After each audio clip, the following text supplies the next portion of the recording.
नमस्कार। आचार सलील चैनल में आप लोगों का स्वागत है। आज मैं फिर एक नई कुंडली लेके आप लोग के सामने आया हूँ। पिछले बहुत दिनों से नेपाल को लेके बहुत सी खबरें आ रही हैं, जबकि नेपाल एक हिंदू राष्ट्र और हमारा पड़ोसी। और आपको मैं बताना चाहता हूँ कि भारत में जितने भी राज परिवार हैं, उन सब राज परिवारों की रिश्तेदारी जो है वो नेपाल में है। मतलब नेपाल ऐसा लगता है कि हमारा छोटा भाई है और हमारे यहाँ से पूरा उसको सपोर्ट मिलता है, खाने पीने सबका जो भी है। अभी जब अर्थक्वेक आया था तो भारत सरकार ने भी नेपाल की बहुत मदद की थी। काफ़ी जितने भी हमारे इंजीनियर्स डॉक्टर्स हैं सब गए थे, और क्योंकि नेपाल लगता ही नहीं है कि कहीं बाहर का है। और बॉर्डर में तो ये हालत है कि आप आइए जाइए, कोई प्रॉब्लम नहीं है। और वहाँ पे भी लोग बाग सब शिव भक्त हैं। जैसा कि नेपाल के बारे में आपको एक बताना चाहता हूँ कि ये जब महाभारत के युद्ध के बाद पांचों पांडव जो थे, उनको समझ में आ गया कि अब जीवन में कुछ रखा नहीं है, तो कैसे ये संसार छूटेगा, कैसे हम मोक्ष को प्राप्त करेंगे। तो ये लोग हिमालय पर्वत में चले और हिमालय पर्वत में चलना शुरू किया, केदारनाथ पहुँचे। क्योंकि इनको मालूम था कि केदारनाथ में भगवान शिव जो हैं वो अक्सर वहाँ पे टहलते हुए आते हैं। मैं बहुत सरल भाषा में बता रहा हूँ आपको। और इसके बाद भगवान शिव ने युधिष्ठिर को दर्शन दिया और युधिष्ठिर को उन्होंने कहा कि तुम्हारे जो कर्म थे वो अच्छे थे, तुमको स्वर्ग जाना है। एक लंबा वार्तालाप हुआ जो कि आपको वेदों पुराणों में मिल जाएगा, पूरी काफ़ी घटनाएं हैं उसमें। नेपाल के बारे में आपको बता रहा हूँ कि युधिष्ठिर चले गए एक एक करके। तो बाद में ये हुआ कि भीम ने अर्जुन से पूछा कि भगवान शंकर हमको दर्शन क्यों नहीं दे रहे हैं, तो हम कुछ ऐसा करते हैं कि कैसे शिव जी से बात करें। तो ये हुआ कि भीम बहुत बलिष्ठ थे, तो उन्होंने बोला कि भैया एक काम करते हैं कि जब अगली बार जब शिव जी आएंगे तो कोशिश करेंगे कि हम नंदी को पकड़ लेते हैं। तो शिव जी आए, भीम ने नंदी को पकड़ा, शिव जी अंतर ध्यान हो गए। नंदी ने अपनी बॉडी को स्ट्रेच किया, खींचा, तो नंदी का जो सिर है वो पशुपतिनाथ,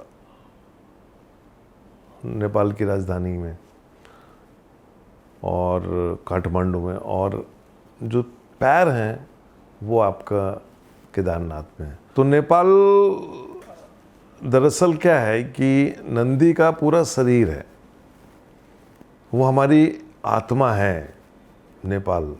लेकिन आज पिछले कई दिनों से मैं देख रहा हूँ बहक गया है। तो ये कैसे बहका, इसको मैं एस्ट्रोलॉजिकली आपको बताता हूँ। शनि की महादशा शुरू हुई, देखिएगा बड़े ध्यान से। मकर लग्न की कुंडली है नेपाल की, चाइना की भी मकर लग्न की कुंडली है। चाइना कुंडली पे डिस्कस कर चुका हूँ चाइना वाले वीडियो में। मकर लग्न की कुंडली है, लग्न में चंद्रमा है, तीसरे घर में राहु है, सातवें घर में मंगल है, आठवें घर में शनि है, नवें घर में केतु बुध सूर्य है, दसम में शुक्र है और 12वें घर में गुरु है। शनि की जब महादशा शुरू हुई तो बड़ी अनहोनी घटना हुई, राज परिवार खत्म हो गया। राज परिवार खत्म होगा, इसकी भविष्यवाणी मैंने की थी कि ये राज परिवार खत्म हो जाएगा। आप बड़े ध्यान से सुनेगा मेरी बात को। उस समय मैंने कहा था कि नेपाल और बांग्लादेश की कुंडली एक थी, लेकिन बांग्लादेश में कुछ नहीं हुआ, कोई भी अनहोनी घटना नहीं हुई। लेकिन नेपाल में पूरा राज परिवार खत्म हो गया और शनि की जो महादशा थी उसने इस देश को प्रजातंत्र दिया। वर्तमान समय में वक्री बुध की महादशा है। बुध, बड़े ध्यान से सुनिएगा, यही वक्री बुद्धि की महादशा चाइना की कुंडली में, दोनों की कुंडली बराबर है, समान है, दोनों का मकर लग्न है, उधर भी बुद्धि की महादशा चल रही है, वो भी वक्री है, इधर भी बुद्धि की महादशा है, वो भी वक्री है। क्या हो रहा है, इस कुंडली में छठा घर वक्री हो गया, मतलब नेपाल इस समय बहुत एग्रेसिव है। नवा घर वक्री हो गया, नवा घर जब वक्री होता है और नवे घर में सूर्य और राहु केतु का एक्सेस है।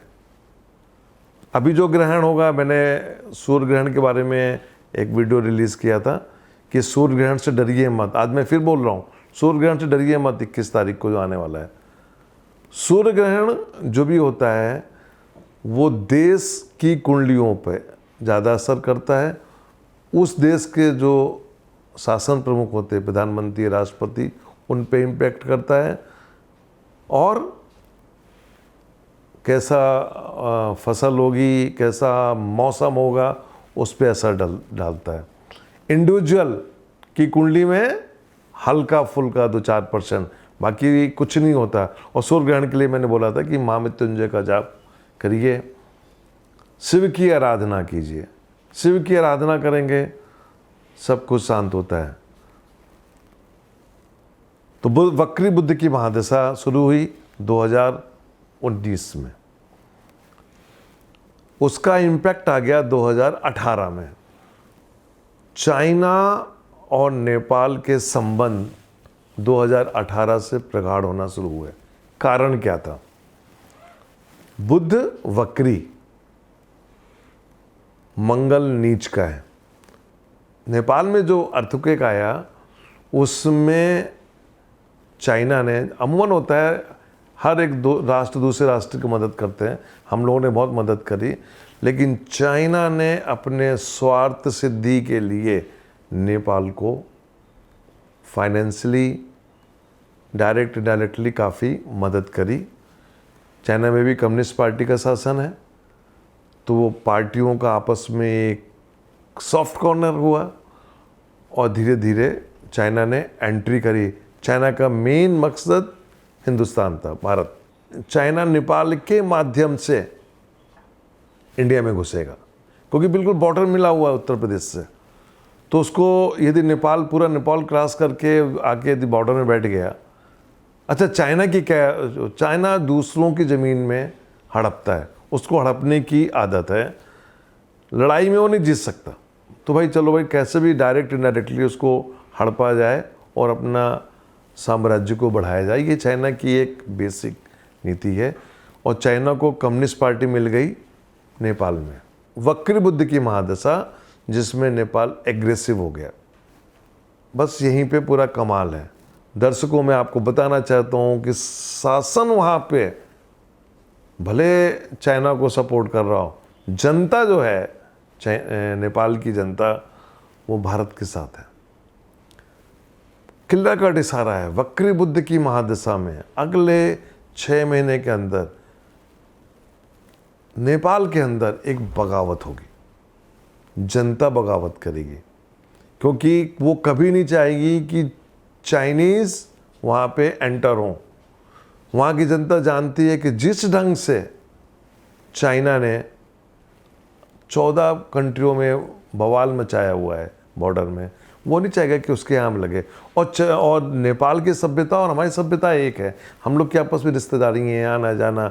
नेपाल के नाम पे हमारे यहाँ काफ़ी गोरखा रेजिमेंट वगैरह वाला वो काफ़ी कुछ है, काफ़ी हर घर में आपको एक नेपाली मिलेगा। तो वो तो नेपाल को भी पता है कि यदि ऐसा कुछ हो गया तो कहाँ जाएंगे।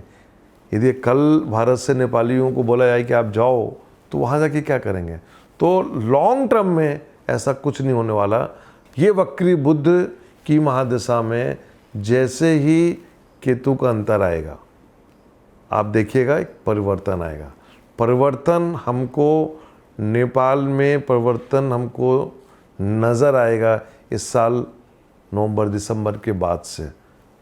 करना क्या है, हमारी जो फॉरेन पॉलिसीज़ हैं, हमारे यहाँ के जो एक्सपर्ट हैं, उनको थोड़ा एक्टिव होना पड़ेगा।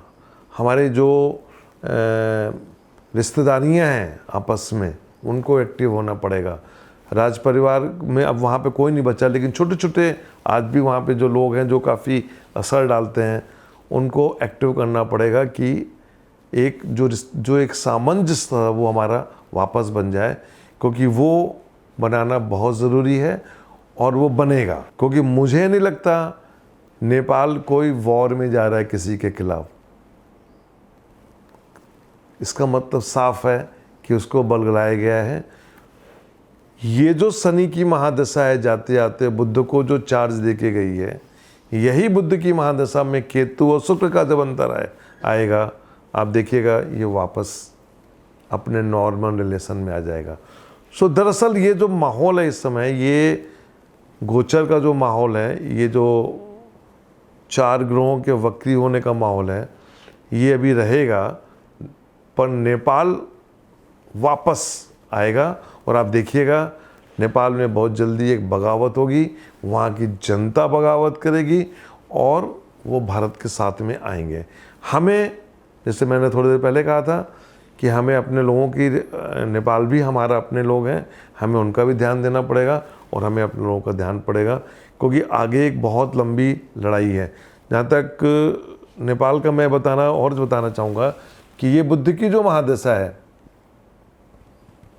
ये बुद्ध की महादशा 2036 तक है।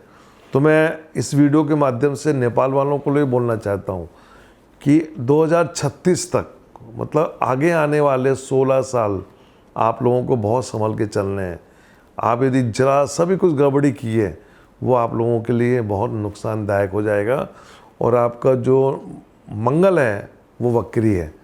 ठीक है, भूमि विवाद में लेके आप लोग कुछ भी करें, लेकिन ये जिसके भी दबाव में करें, लेकिन अल्टीमेटली ये जितनी भी समस्याएं हैं, ये इसका समाधान हो जाएगा।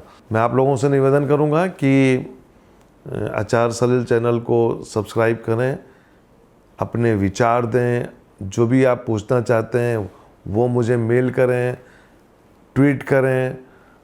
मैं सब समस्याओं के समाधान का रास्ता बताऊंगा कि कैसे क्या हो सकता है।